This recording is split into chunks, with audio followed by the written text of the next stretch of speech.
हमारा पहला क्वेश्चन है, सप्तपदी हिंदू विवाह का एक आवश्यक अनुष्ठान है और उसके बिना विवाह पूर्ण नहीं हो सकता। इसकी व्याख्या कीजिए।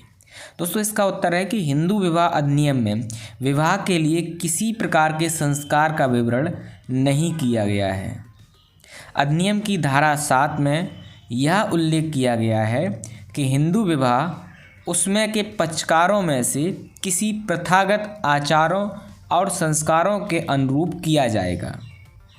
जहां ऐसे आचार एवं संस्कार के अंतर्गत सप्तपदी आती है, जिसमें विवाह अग्नि के सम्मुख वर और वधू द्वारा मिलकर 7 फेरे घूमना अनिवार्य है, वहां विवाह पूरा और बाध्यकारी तब होगा जब 7वां फेरा पूरा कर लिया जाता है। यहाँ पर अग्नि शब्द सामान्य अग्नि से नहीं है। इसका अर्थ विवाह के समय प्रज्वलित की गई अग्नि का विशेष अर्थ के रूप में है और उसी अर्थ में उसका प्रयोग किया गया है।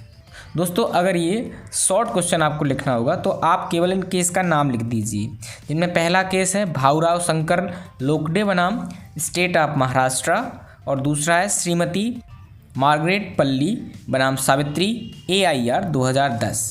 इसके बाद हमारा अगला प्रश्न है, मिताक्षरा तथा दाय भाग में अंतर स्पष्ट कीजिए।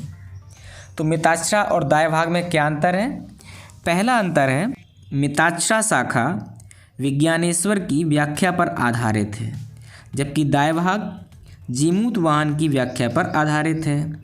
और दूसरा अंतर है, मिताक्षरा का प्रचलन उत्तर भारत में अधिक है, जबकि दाय भाग का प्रचलन पश्चिम बंगाल तथा असम प्रदेश में है।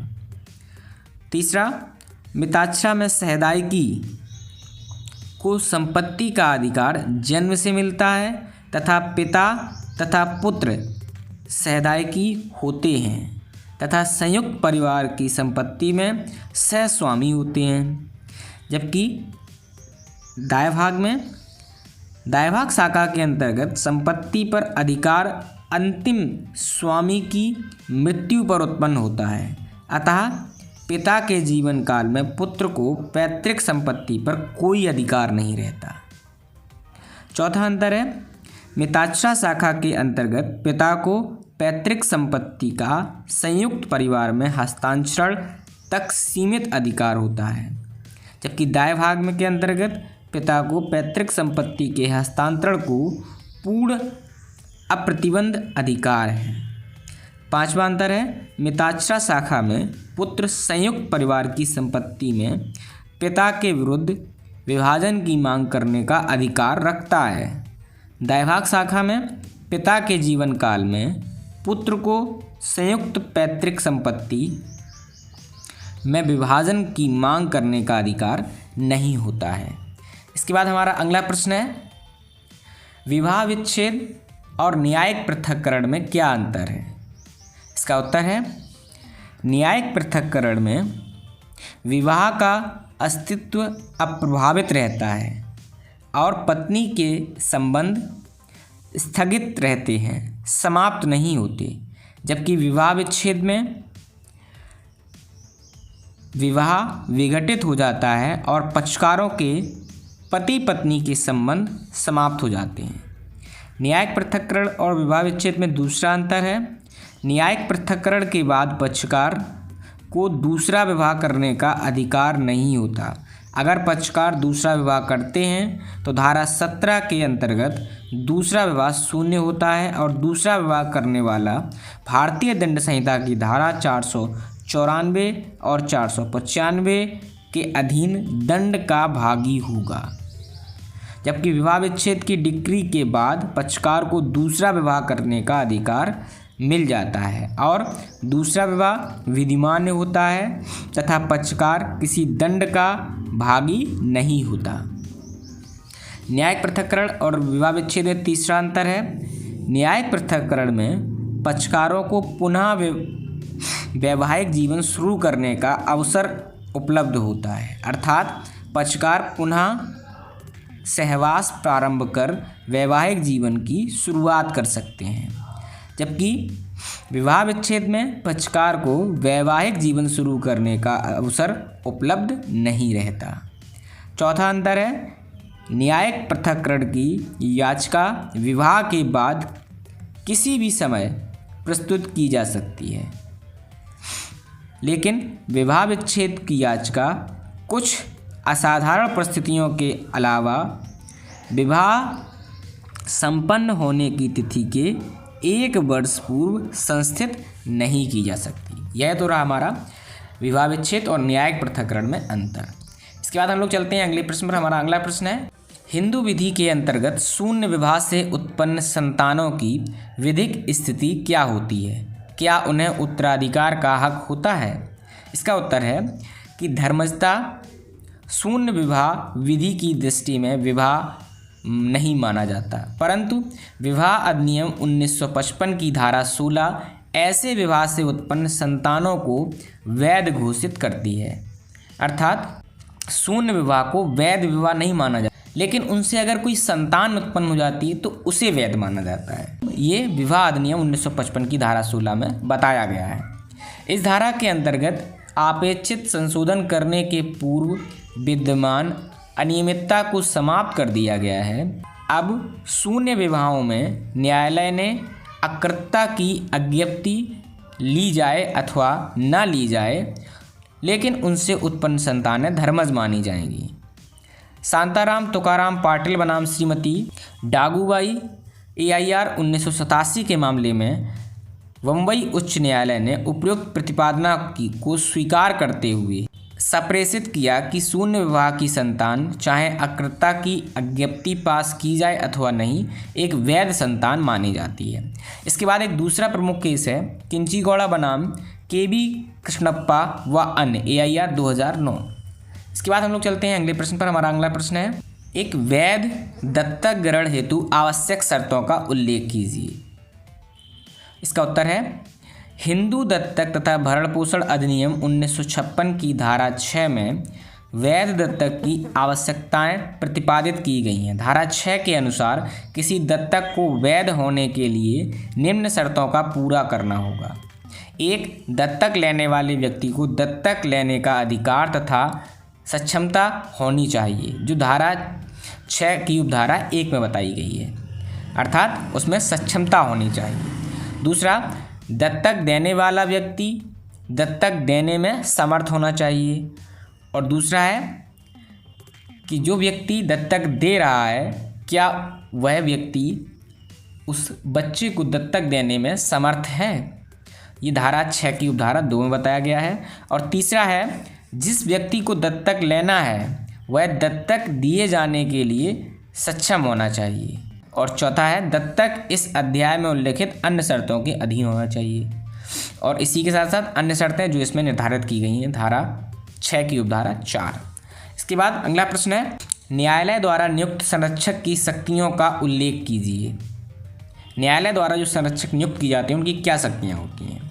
इसका उत्तर है, संरक्षक तथा प्रतिपाल्य अधिनियम 1890 एक अवयस्क की संपत्ति तथा शरीर की हिस्से की रक्षा के लिए संरक्षक नियुक्त करने का न्यायालय को विस्तृत अधिकार देता है। संरक्षक तथा प्रतिपाल्य अधिनियम 1890 के अंतर्गत जिला न्यायालय द्वारा संरक्षक नियुक्त किए जाते हैं। जब भी न्यायालय किसी अवयस्क के कल्याण के लिए किसी व्यक्ति को संरक्षक नियुक्त करता है या आवश्यक समझता है, तो जिला न्यायालय ऐसा करने का अधिकार रख सकता है।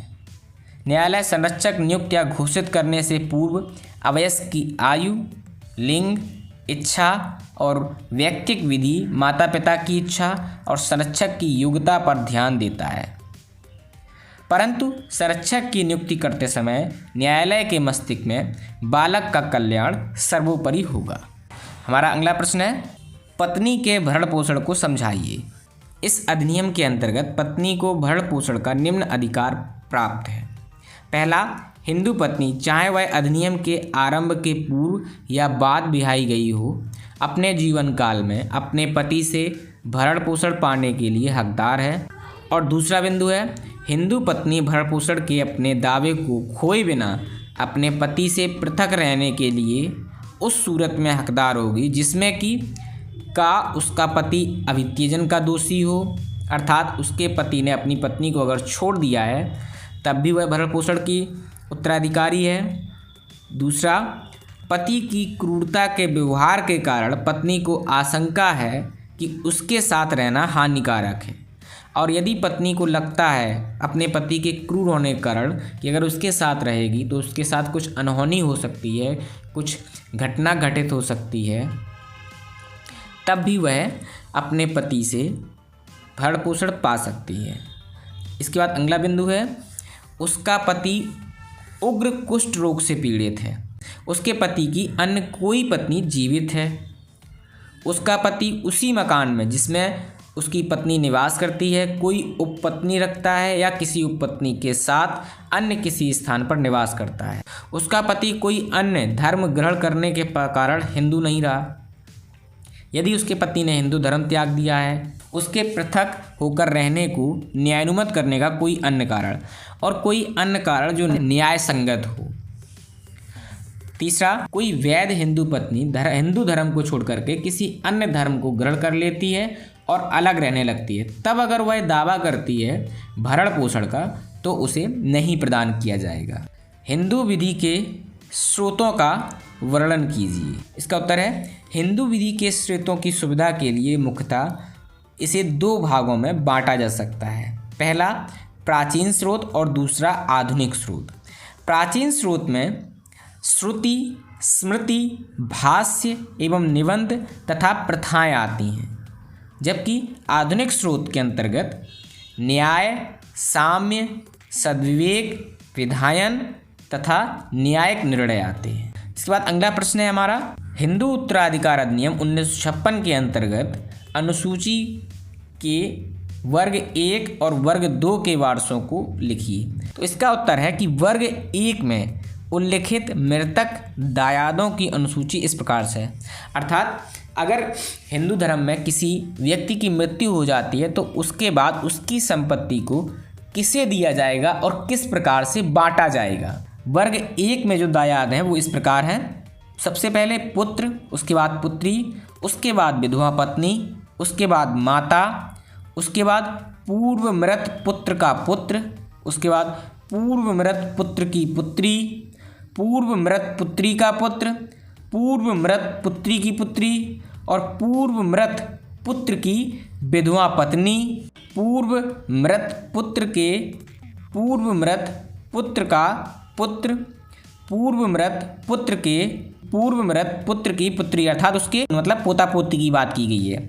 इसके बाद 12वां है, पूर्व मृत पुत्र के पूर्व मृत पुत्र की विधवा पत्नी, अर्थात उसकी जो बेटे की बहू है उसकी बात की गई है। इसके बाद अनुसूची 2 में 1 नंबर पिता, पुत्र की पुत्री का पुत्र, पुत्र की पुत्री की पुत्री, गा नंबर भाई बहन।